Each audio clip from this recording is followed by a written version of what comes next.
concept of war, even in the most abstract sense, is terrifying. But war has a really important role to play in the history of not just comic sexuality, or the depiction of sexuality in comics, but in the actual proliferation of the medium itself. And how sexuality contributed to that proliferation is the subject of today's lecture. And this week we have a new theme song by It's your birthday. Happy birthday. It's your birthday. Happy birthday. It's a great day. That's what we say. Happy birthday to you. So let's start with a very quick account of the MacLeod material that you were to read for today's class. We're going to be working from two perspectives on this one, the sort of comics perspective and the way that comics construct the medium, or more accurately, the way the medium constructs the content being depicted. And then we're going to look at Laura Mulvey's theory of the male gaze. With a little bit of history combined, we should be able to do some damage to analyzing these comics. So I don't want to do your job for you. I want you to actually read MacLeod.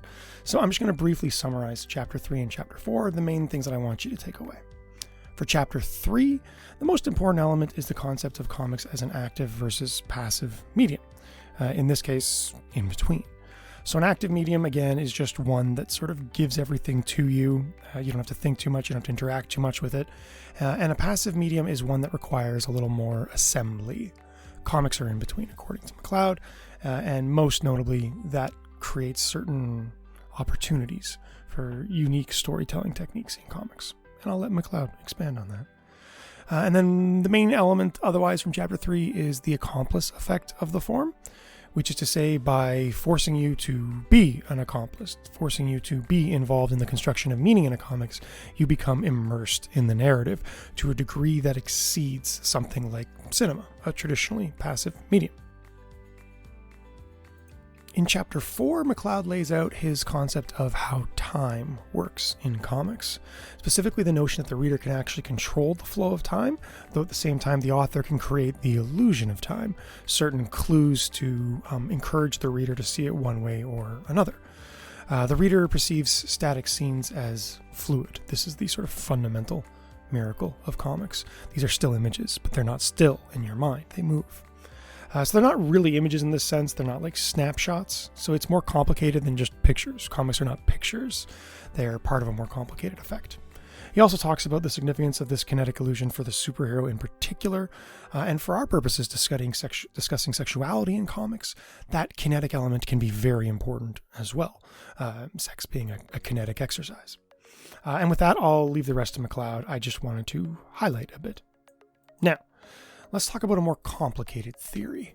This is Laura Mulvey's concept of visual pleasure.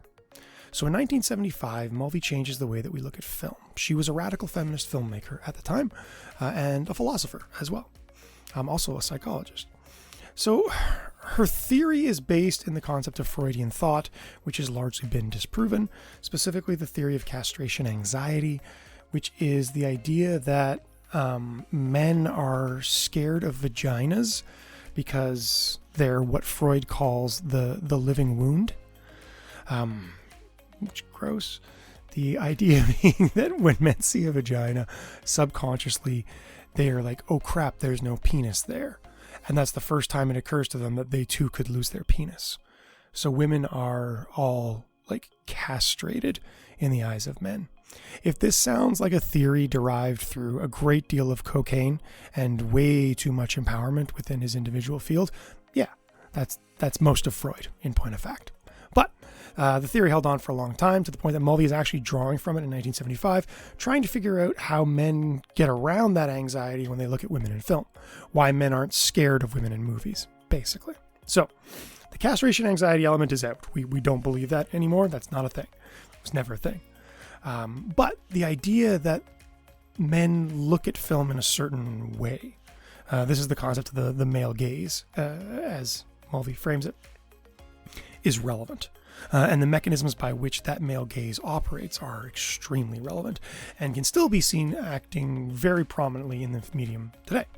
Now, for our purposes, we're taking this same concept and we're just going to port it over to comics pretty cleanly, I think. Maybe. We'll try. So, Mulvey suggests that there's basically two mechanisms for how men look at women in film.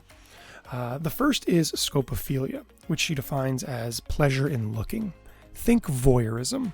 It's maybe a little more complicated than that, but really it does boil down to the concept of voyeurism. That power in seeing someone, staring at someone when they can't stare back at you. Film gives us this, because of course it was, filmed in the past. There's also ways in which the mechanism of film screams it's okay to look at this. You are in a dark theater, staring at a bright light. The chairs do not move typically. You're all pointed towards that light. Everything about this says, please look at this, please look at this, please look at this. But the social etiquette surrounding it is different. If two people started having sex in a bar, you would very likely turn away from them. Because gross, don't look at that. But in film, it would actually be strange for you in a crowded theater to see a sex scene and turn away from it. Because again, everything about this entire weird process says, look at this, look at this, look at this. So scopophilia goes a little bit beyond that too, though. It's not just pure voyeurism. It's the idea of intruding into women's private spaces. It's a power relationship. So this can be something as simple as obviously seeing a woman naked in cinema, or it can be far more complicated, seeing them in a place where they have every reason to believe they don't need to fear being looked at. So think about how nude scenes tend to work in cinema, where we're objectifying the female character. It's often in private spaces. She's in the shower, right? There's no reason to depict her having a shower. Sometimes they'll come up with a flimsy narrative excuse, but it doesn't do anything for the story, except as an excuse to show a display of flesh. But according to Mulvey's theory, that display is much more erotic because the woman is in a private space and therefore feels that she should be free of this gaze, and she's not. So that enhances the power dynamic, which in turn enhances the erotic component of it. Now, the other element of this kind of justifies the voyeurism a little bit, and that's fetishism. Fetishism is not like sexual fetishism. Fetishism means taking a whole and only focusing on one part of it. So sexual fetish is the idea of, for example, being really interested in women's shoes as a representative of the whole of the woman. You're fetishizing there. So there is a relationship between the way that we use these terms. So fetishizing women in cinema means that they are only sex objects. It's okay to look at them because that's all they're good for. So you establish things like incompetence, stupidity, lack of character, lack of agency. And if there's nothing else there, then it becomes more okay to look. It feels less invasive in a strange way. It's validated, I guess would be the easiest way to describe it. Then we have the embodiment of the male character. I should here point out that Mulvey's work has been strongly accused of being ignorant to the idea that there are different sexualities out there, that is extremely heteronormative. She's actually accounted for this in a later essay. So when we use her original theory, we kind of let it go, that it's being heteronormative. But obviously we could easily complicate this thing with a queer reading. But let's stick to the simple version for now, and we can muck with it later, as we'll see. So, the male character from Mulvey is different than the female character. One, the male character is there in order to validate, again, the exercise that we're going through. So you will often see a gratuitous shot in film followed immediately by a shot of the male protagonist doing the same thing, looking at the female character. What this does is it says the hero is looking at this. It's okay that you did too. You idolize this hero. If he's staring at this woman, then you're good. If you want a very simple example, think Star Trek Into Darkness, which was accused, quite rightfully, of having a gratuitous scene of a female scientist character just randomly undressing in front of Captain Kirk for no goddamn reason whatsoever. And if you look at the mechanics of that scene, it's not just that. You also see Kirk, who is told to look away, looking at her, peeking at her. And as a result of that, he is breaking that taboo, thus saying it's okay for you to break that taboo as well, as if the bright light in the theater wasn't enough to tell you that. So it's a little bit more complicated in the mechanisms of how it works than just, here's a naked lady. And then the other aspect of the male character is what's called the ideal ego. Mulvey argues that women are beautiful in film because men want to stare at them. And she argues that men are beautiful in film not because women want to stare at them or because other men want to stare at them, but because they are the ideal ego, which is to say, if I am identifying with this character, I would love to think of myself as handsome. So if I'm the guy staring at the scientist undressing in Star Trek Into Darkness, I would much prefer that actor be Chris Pine than Steve Buscemi, because I would much rather think of myself as Chris Pine as opposed to Steve Buscemi. We don't need to dig too deep into my personal hangups and psychology on this matter. Or Chris Pine for that matter. Good actor though, good actor. So this is the male gaze as we know it. Now as I said, it's a film theory, but we can bring it to comics and maybe do something cool with it. So here's an example of visual pleasure in comics. All the mechanisms that Mulvey talks about we can see on display here. The most prominent element is that we do have a sexual spectacle. This is like 1970s Batman, so sexual spectacle is like a little bit of knee and some calf and stuff like that. It was a simpler time. Anyway, so the first element of the panel that you see on the top, the element of the layout, is the panel on top in which you see Batman throwing a batarang.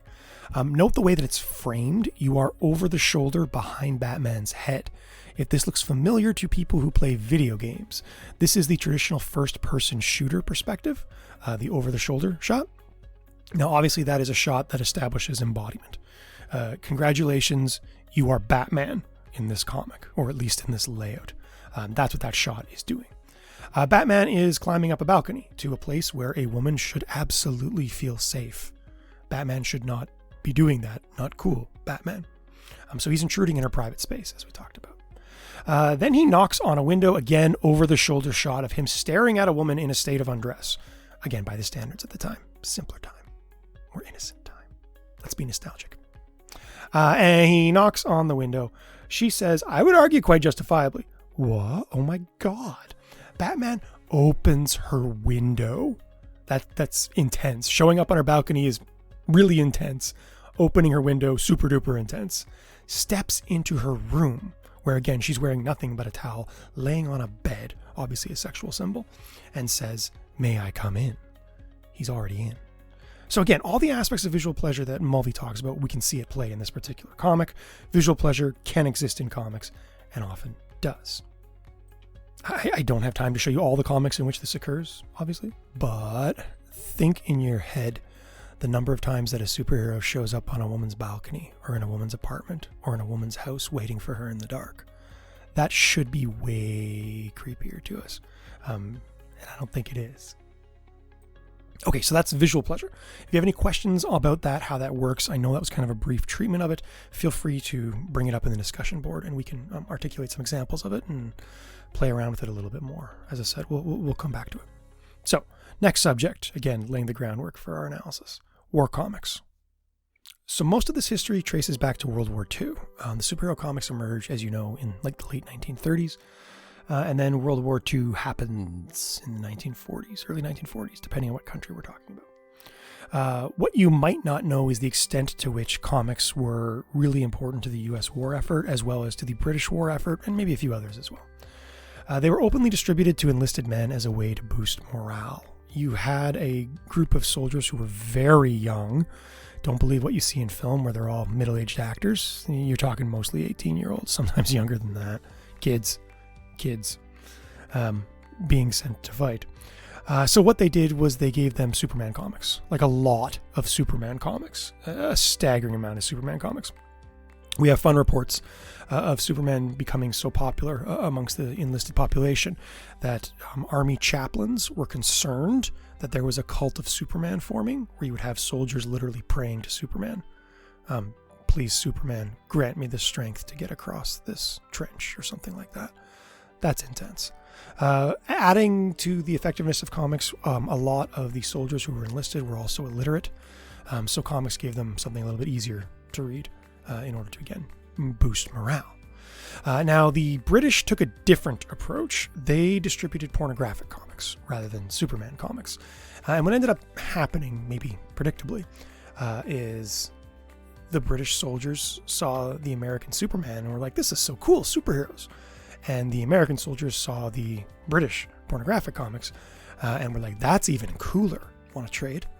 And they did. And that, my friends, is the story of how Superman came to Europe. But also the story of how pornography became a major strategic investment in the US military effort pretty much ever since. So post-World War II, they move away from the superhero and they just start giving the GIs pornographic comics. Amongst other options as well. Obviously, there's comedic things. There is some superhero stuff still being distributed. But pornography seems to work pretty well.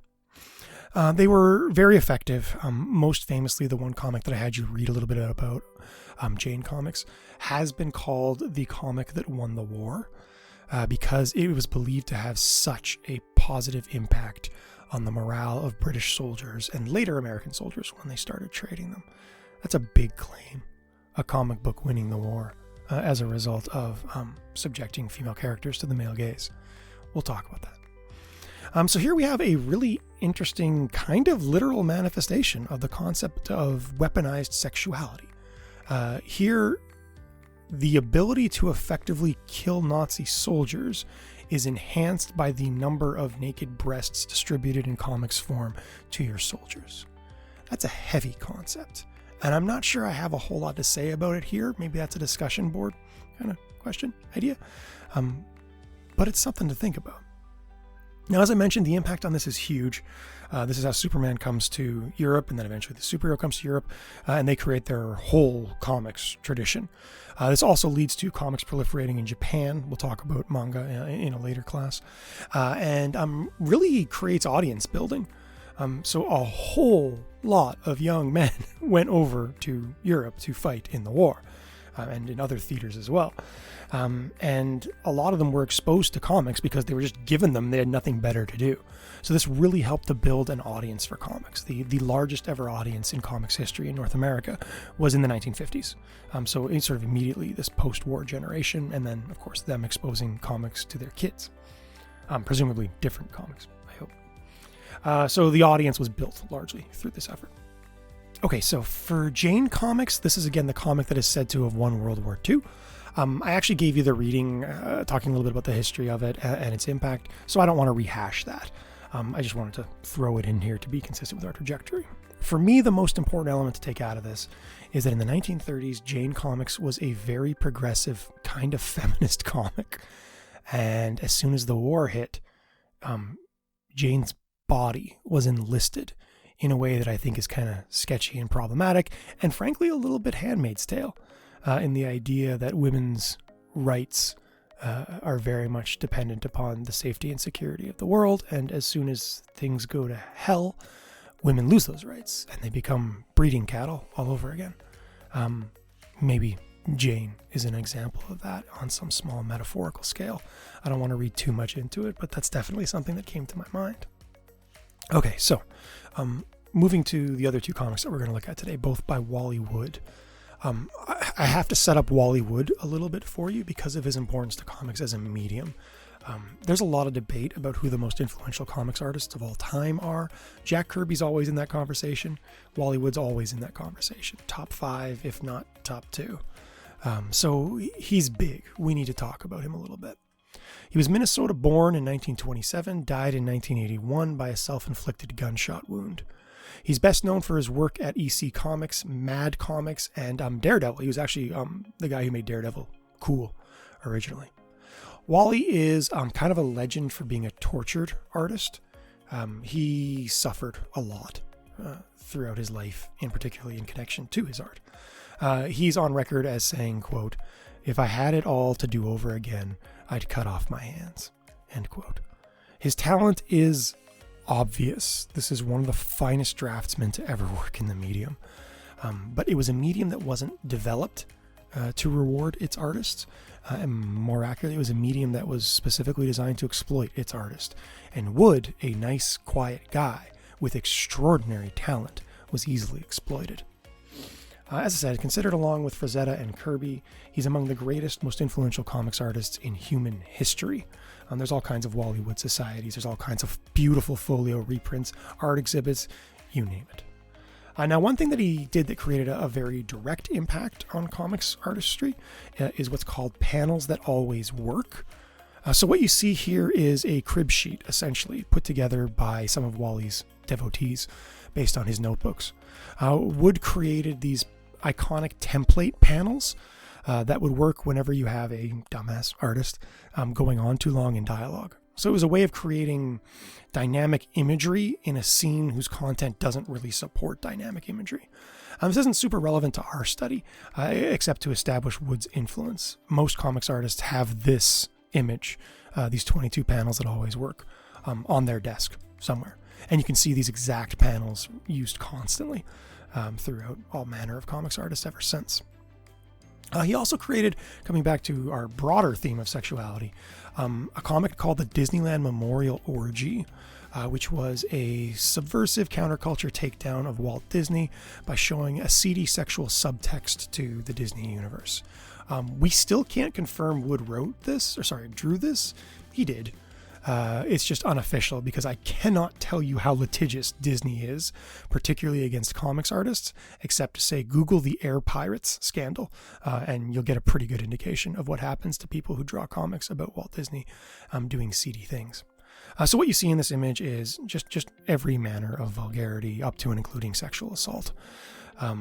Wood did not like Disney. He did not like the family-friendly veneer that they sort of projected in contrast to the brutal financial policies of that company. So he wanted to undermine them a little bit. And then he just represents, I think, for a lot of people, the life of a comics artist. Again, exploited, paid very little money. For a lot of people, Wood in particular was problematic because of not just how talented he was, but how driven he was. He said that he was a fan of comics and that kind of undid him. He was in a medium where they were only expecting 2 hours of work and he'd give them 8 because he wanted the picture to be perfect. Because again, he was an artist. So seeing him draw Cannon and Sally Forth can be a little disheartening based on the content of those two texts, or we go in the other direction and we suggest that Wood created something iconic and enduring in the field of comics erotica, which might be charitable. I kind of think it's charitable. Let's delve in. Okay, Sally Forth ran from 1968 to 1974. It was published in several periodicals for U.S. servicemen, including Military News and Overseas Weekly. So again, it was distributed to soldiers pretty exclusively, actually. It wasn't until, I think, the 1990s that it got distributed to like normal people for purchase. And in reprints did very, very well. What we have here is a clear use of pornography to boost military morale, an extreme industrialization of sex and violence. Again, coming back to what we talked about earlier. Okay, so let's bring Sally into the concept of the male gaze that we talked about with Laura Mulvey. Sally is clearly dehumanized through character, right? She's not a person. She's a sex object. She's actually kind of reminds me of a cow. Not visually or anything, but just in the way she's kind of, okay, we're going this way. Cool. And that's it. She has no agency whatsoever. She's clearly a sex object. And her subordination, more importantly, potentially, is endorsed by the male characters surrounding her, who constantly treat her poorly, who constantly endorse her being used as a sexual object, both to their advantage and to their personal pleasure. Now, the tone of Sally Forth is comedic. It's actually a lot like Beetle Bailey, but super sexed up. All this behavior that we see, all this kind of, frankly, shitty behavior, is rendered comical. It's a joke. Ha ha ha. They covered up the Colonel's mouth when he tried to get Sally to put clothes on because guys like to look at naked ladies, that kind of thing. But if you look at some of the more horrific elements of it, Sally's literally abducted at the start of this thing. And I don't know, it's certainly dehumanized. If we look at the cast photos on the opening page where they're framing the cast, her face isn't in it, just her breasts, because that's who she is. And honestly, that's a pretty good summation of her character as depicted in this text. So this is part of a rich tradition of mingling eroticism with comedy, something that we see extensively even in literary art forms, where you have things like, say, the sex farce genre of theater, which does a lot of the same things. It's sexy, but comedic, and it's a lot of like awkward sexual situations played out for laughs. There is a strong literary pedigree to this. Think Shakespeare. Midsummer Night's Dream is actually got a lot in common with Sally Forth in ways we probably don't want to think too hard about. So there's a tradition, let's say. There's also the friction between war and comedy, but that's also consistent with the sort of US military propaganda of the time. If you have a whole bunch of soldiers absolutely freaking out at the existential terror of being forced to kill other human beings on foreign soil, you can see it being advantageous to deflate that tension a little bit and portray the life of a soldier as funny.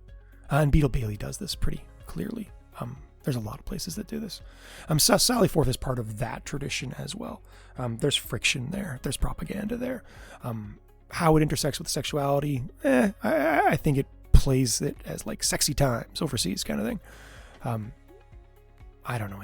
It's horrific. There's the scene where Sally is bathing naked in the river whilst they're carpet bombing their opponents on the other side of the river.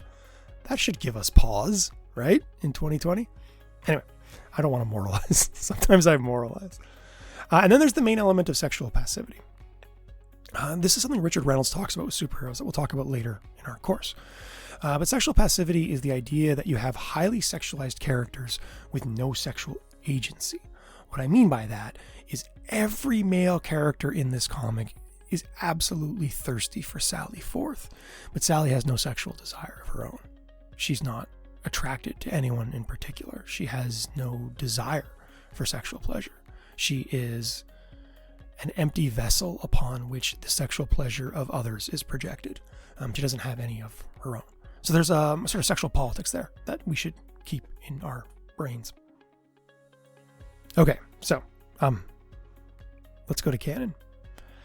Canon was self-published as an independent comic in 1969 in order to take advantage of Wood's popularity from Sally Forth.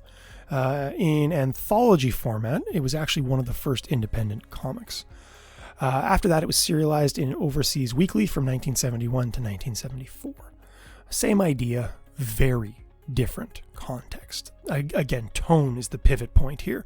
And you can see Wally Wood adopting a illustration style that is radically different from Sally Forth, which is a very cartoony style. We can come back to the triangle, make this pretty obvious, right? If we move left to right on the x-axis, canon is way further left than Sally Forth is. Sally's much closer to the right. So I don't know, there's an essay topic in there somewhere. Also, canon is hilariously hypermasculine fantasy. This guy is way over the top. There's a lot of hypermasculine characters in comics. Think like Batman or Wolverine or something like that.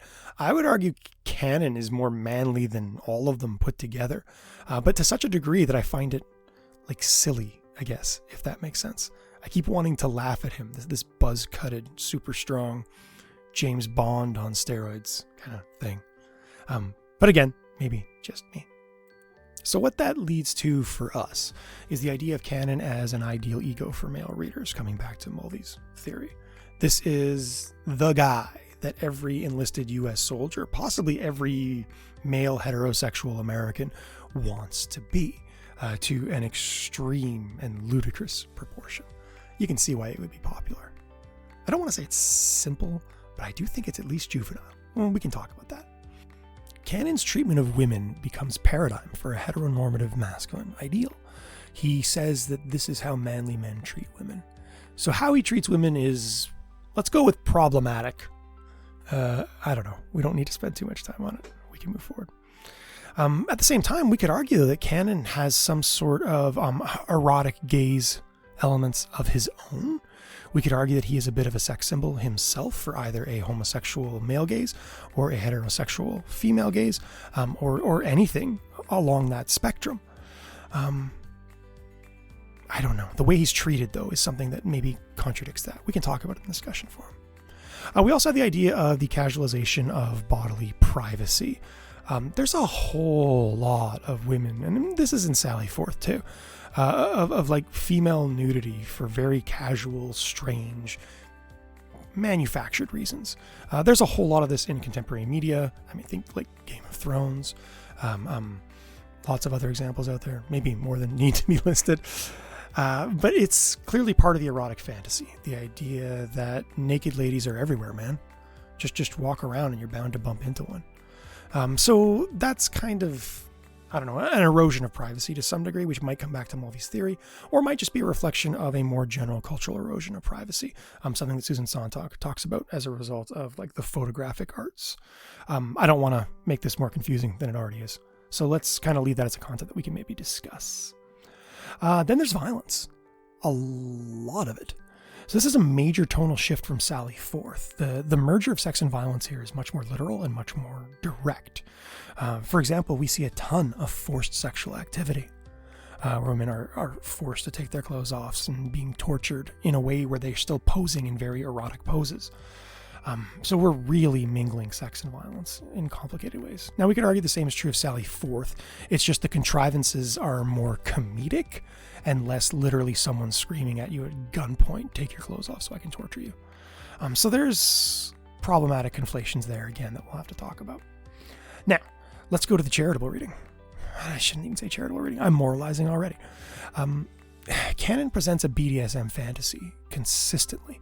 BDSM, for anyone not familiar, bondage, dominance, sadomasochism.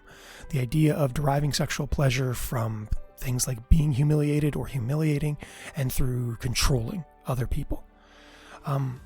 This is a kink that has been shamed extensively in our culture.